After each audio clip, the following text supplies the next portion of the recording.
Hello viewers, welcome to my channel history with Amit sir. আমি অমিত।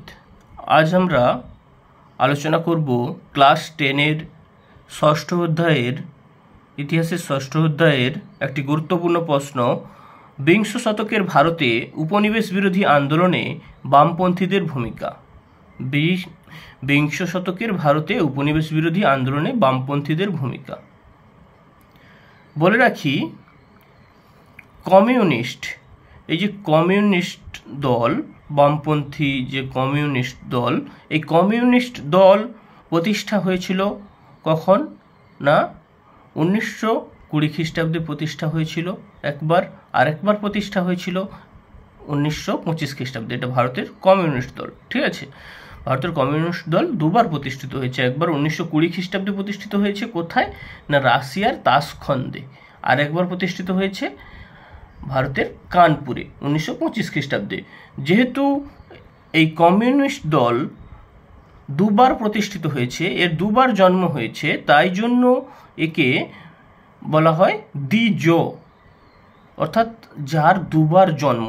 যেমন ব্রাহ্মণদেরকে দ্বিজ বলা হয়, ব্রাহ্মণদের যেমন জন্ম হয় তখন একবার জন্ম, আর একবার নাকি জন্ম হয় পৈতের পর, উপবিদ যেটাকে বলে, সেই তারপর নাকি আরেকবার জন্ম হয়, তাই জন্য বলা হয় ব্রাহ্মণদেরকে দ্বিজ। তাই এখানেও মোটামুটি এখানেও বলা হচ্ছে যে কমিউনিস্ট পার্টি যেহেতু দ্বিজ, এই দুবার জন্ম হয়েছে, তাই কমিউনিস্ট পার্টি হচ্ছে দ্বিজ, কমিউনিস্ট পার্টিকে তাই দ্বিজ বলা হচ্ছে। যাই হোক, আমরা এখানে দেখব যে বিংশ শতকের ভারতে উপনিবেশ বিরোধী আন্দোলনে বামপন্থীদের ভূমিকা। বলে রাখি, ইতিহাসের বিভিন্ন ধরনের ভিডিও পেতে আমার চ্যানেলটি সাবস্ক্রাইব করে রাখো। ভিডিও যদি ভালো লাগে তাহলে লাইক, শেয়ার, কমেন্ট করো, যা আমার পরবর্তী ভিডিও বানানোর পাথেয় হয়ে দাঁড়াবে। এখানে আমরা মূলত নোটস আকারে আলোচনা করব, এক্ষেত্রে তোমরা নোটসও পেয়ে যাবে। আলোচনায় আসা যাক। বিংশ শতাব্দীর গোড়ার দিকে গান্ধীজির নেতৃত্বে জাতীয় কংগ্রেস ভারতের স্বাধীনতা আন্দোলনের অগ্রভাগে ছিল। 1920 খ্রিস্টাব্দের পর থেকে ভারতীয় রাজনীতিতে বামপন্থী ভাবধারার দ্রুত প্রসার ঘটতে থাকে। বলেছি কি যে 1920 খ্রিস্টাব্দে একবার ভারতের কমিউনিস্ট পার্টি প্রতিষ্ঠা হয়েছে, সেটা কোথায়? রাশিয়ার তাশখন্দে। তারপর থেকে কি হচ্ছে না ভারতীয় রাজনীতিতে বামপন্থী ভাবধারার দ্রুত প্রসার ঘটতে থাকে, মানে 1920 খ্রিস্টাব্দের পর থেকে, ঠিক আছে। এই সময় বিভিন্ন বামপন্থী রাজনৈতিক দলের প্রসার ঘটে। ভারতে বামপন্থী ভাবধারার অগ্রগতি রোধ করার উদ্দেশ্যে ব্রিটিশ সরকার মুজাফফর আহমেদ, এস.এ. ডাঙ্গে, শৌকত ওসমানী প্রমুখকে গ্রেপ্তার করে তাদের কানপুর ষড়যন্ত্র মামলায় জেলে ভরা হয়। প্রমুখকে গ্রেপ্তার করে তাদের কানপুর ষড়যন্ত্র মামলায় জেলে ভরা হয়। কিন্তু তা সত্ত্বেও বামপন্থী অগ্রগতি রোধ করা সম্ভব হয়নি। বামপন্থী দলগুলিও ভারতের উপনিবেশ বিরোধী স্বাধীনতা আন্দোলনে গুরুত্বপূর্ণ ভূমিকা নিয়েছিল। কংগ্রেস যেমন গুরুত্বপূর্ণ ভূমিকা নিয়েছিল ভারতের স্বাধীনতা আন্দোলনে, বামপন্থী দলও, এই কমিউনিস্ট দলও, ভারতের কমিউনিস্ট দলও ভারতের উপনিবেশ বিরোধী স্বাধীনতা আন্দোলনে গুরুত্বপূর্ণ ভূমিকা নিয়েছিল। এবার আমরা দেখে নেব মেন পয়েন্ট, উপনিবেশ বিরোধী আন্দোলনে বামপন্থীদের ভূমিকা। ফার্স্ট পয়েন্ট আমরা আসব সাইমন কমিশনের বিরোধিতা। সাইমন কমিশন ভারত শাসন সংস্কারের জন্য ভারতের শাসন সংস্কারের জন্য সাইমন কমিশন ভারতের শাসন সংস্কারের জন্য ভারতে এলে জাতীয় কংগ্রেস ও কমিউনিস্ট দল এই কমিশনকে বয়কট করে, মানে বর্জন করে। বয়কট কথার অর্থ হচ্ছে বর্জন। এই সময় প্রতিবাদী ছাত্র সমাজ ভারতের ছাত্র ফেডারেশন SFI গড়ে তোলে। সাইমন কমিশন বোম্বাই বন্দরে পৌঁছালে, কখন বোম্বাই বন্দরে কবে পৌঁছায়? 3রা ফেব্রুয়ারি 1928 খ্রিস্টাব্দ। কমিউনিস্ট দলের শ্রমিক সংগঠনের উদ্যোগে 30,000 শ্রমিক পথে নামে। সর্বাত্মক ধর্মঘট করে সাইমন গো ব্যাক এবং ব্রিটিশ সাম্রাজ্যবাদ নিপাত যাক ধ্বনি দেয়। ধ্বনি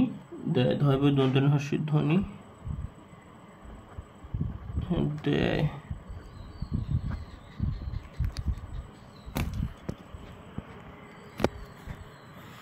পরের পয়েন্ট আমরা আসছি পূর্ণ স্বরাজ দাবি। প্রতিষ্ঠার পর থেকেই জাতীয় কংগ্রেস এখানে সর্বাত্মক ধর্মঘট করে সাইমন গো ব্যাক এবং ব্রিটিশ সাম্রাজ্যবাদ নিপাত যাক ধ্বনি দেয়। এবার আমরা আসব পূর্ণ স্বরাজ দাবি। প্রতিষ্ঠার পর থেকেই জাতীয় কংগ্রেসের চরম লক্ষ্য ছিল স্বায়ত্তশাসন বা ডোমিনিয়ন স্ট্যাটাস লাভ করা। বামপন্থী নেতা হযরত মোহানির উদ্যোগে কংগ্রেসের কলকাতা অধিবেশনে প্রথম পূর্ণ স্বরাজ বা স্বাধীনতার দাবি ওঠে। পরে কংগ্রেসের লাহোর অধিবেশনে 1929 খ্রিস্টাব্দ তা গৃহীত হয়। এবার আমরা পরের পয়েন্ট দেখে নেব সশস্ত্র বিপ্লবী আন্দোলনে কমিউনিস্টদের ভূমিকা। কমিউনিস্ট দলের বিপ্লবী সংগঠন HSRA সশস্ত্র বিপ্লবী আন্দোলনের সময় সক্রিয় হয়ে ওঠে। ভগৎ সিং এর নেতৃত্বে বিপ্লবীরা কেন্দ্রীয় আইনসভায় ট্রেড ডিসপিউট বিল এবং পাবলিক সেফটি বিল পাসের বিরুদ্ধে প্রতিবাদ জানিয়ে বোমা বিস্ফোরণ করে অত্যাচারী পুলিশ সুপার সান্ডার্সকে হত্যা করে। এবার আমরা অত্যন্ত একটি গুরুত্বপূর্ণ পয়েন্টে আসব, মিরাট ষড়যন্ত্র মামলা। ব্রিটিশ সরকার বামপন্থীদের কার্যকলাপ দমনের উদ্দেশ্যে 1929 খ্রিস্টাব্দে 33 জন কমিউনিস্ট নেতাকে গ্রেফতার করে শুরু করে মিরাট ষড়যন্ত্র মামলা। এই মামলায় অভিযুক্তদের মধ্যে ছিলেন মুজাফফর আহমেদ, S.A. ডাঙ্গে, ধরণী গোস্বামী প্রমুখ। পরের পয়েন্ট আসবো আমরা আইন অমান্য আন্দোলনে বামপন্থীদের ভূমিকা। মিরাট ষড়যন্ত্র মামলায় 33 জন দলের নেতা কারাবন্দী হওয়ায় দল দুর্বল হয়ে পড়ে। তবুও বোম্বাইয়ের রেলওয়ে মেন্স ইউনিয়ন এর সদস্যরা লাল পতাকা নিয়ে ধর্মঘট করে। পরবর্তীতে সরকার কমিউনিস্ট দলকে নিষিদ্ধ বলে ঘোষণা করে। তবে নিষেধাজ্ঞা সত্ত্বেও কমিউনিস্ট পার্টি তার প্রভাব বৃদ্ধি করতে থাকে। পরবর্তীতে সরকার কমিউনিস্ট দলকে নিষিদ্ধ বলে ঘোষণা করে দিয়েছে, তবুও নিষেধাজ্ঞা সত্ত্বেও কমিউনিস্ট পার্টি তার প্রভাব বৃদ্ধি করতে থাকে। এবার আমরা পরের পয়েন্টে চলে আসব সিএসপি এবং রেডিকাল পার্টি প্রতিষ্ঠা। আচার্য নরেন্দ্রদেব, জয়প্রকাশ নারায়ণের নেতৃত্বে কংগ্রেস সোশ্যালিস্ট পার্টি প্রতিষ্ঠিত হয় 1934 খ্রিস্টাব্দ। কমিউনিস্ট দলের নেতাকর্মীরা এই দলে মিশে গিয়ে দলের কর্মসূচিকে প্রভাবিত করে। কমিউনিস্ট দলের নেতাকর্মীরা এই দলে মিশে গিয়েছে। কোন দলে? না, সোশ্যালিস্ট পার্টি, কংগ্রেস সোশ্যালিস্ট পার্টিতে মিশে গিয়ে দলের কর্মসূচিকে প্রভাবিত করে। এছাড়া এম.এন. রায় র্যাডিক্যাল পার্টি প্রতিষ্ঠা করলে কমিউনিস্টরা তাকে সমর্থন জানায়। এবার পরের পয়েন্ট আমরা দেখে নেব ভারত ছাড়ো আন্দোলনে ভূমিকা। দ্বিতীয় বিশ্বযুদ্ধে ফাঁসিবাদ বিরোধী ফ্রন্টে রাশিয়ার মিত্র ছিল ইংল্যান্ড। ফাঁসিবাদ অর্থাৎ ইটালিতে ফাঁসিবাদের উত্থান ঘটেছিল।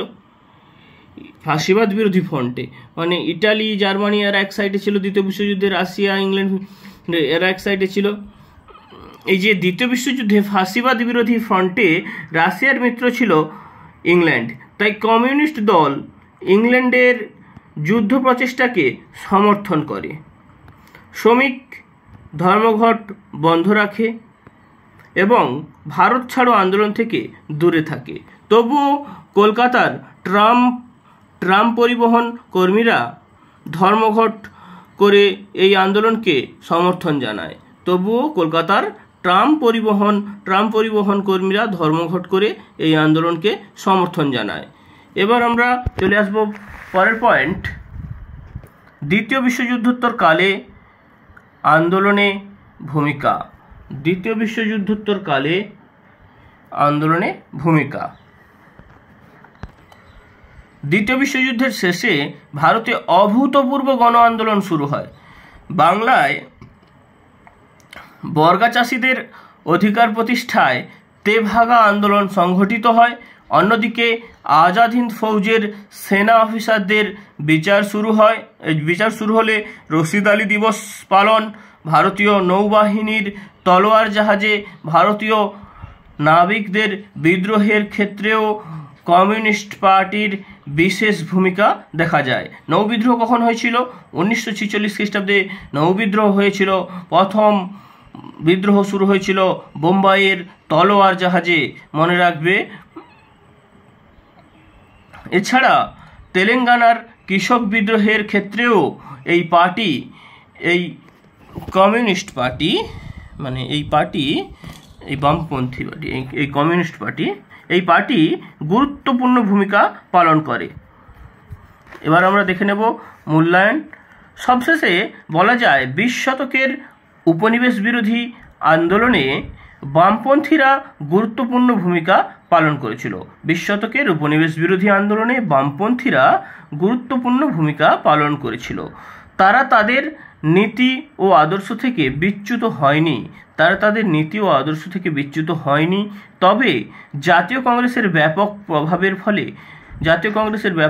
ব্যাপক প্রভাবের ফলে কমিউনিস্টদের প্রভাব স্তিমিত হয়ে যায়। Thank you. ইতিহাসের বিভিন্ন ধরনের ভিডিও পেতে আমার চ্যানেলটি সাবস্ক্রাইব করে রাখো।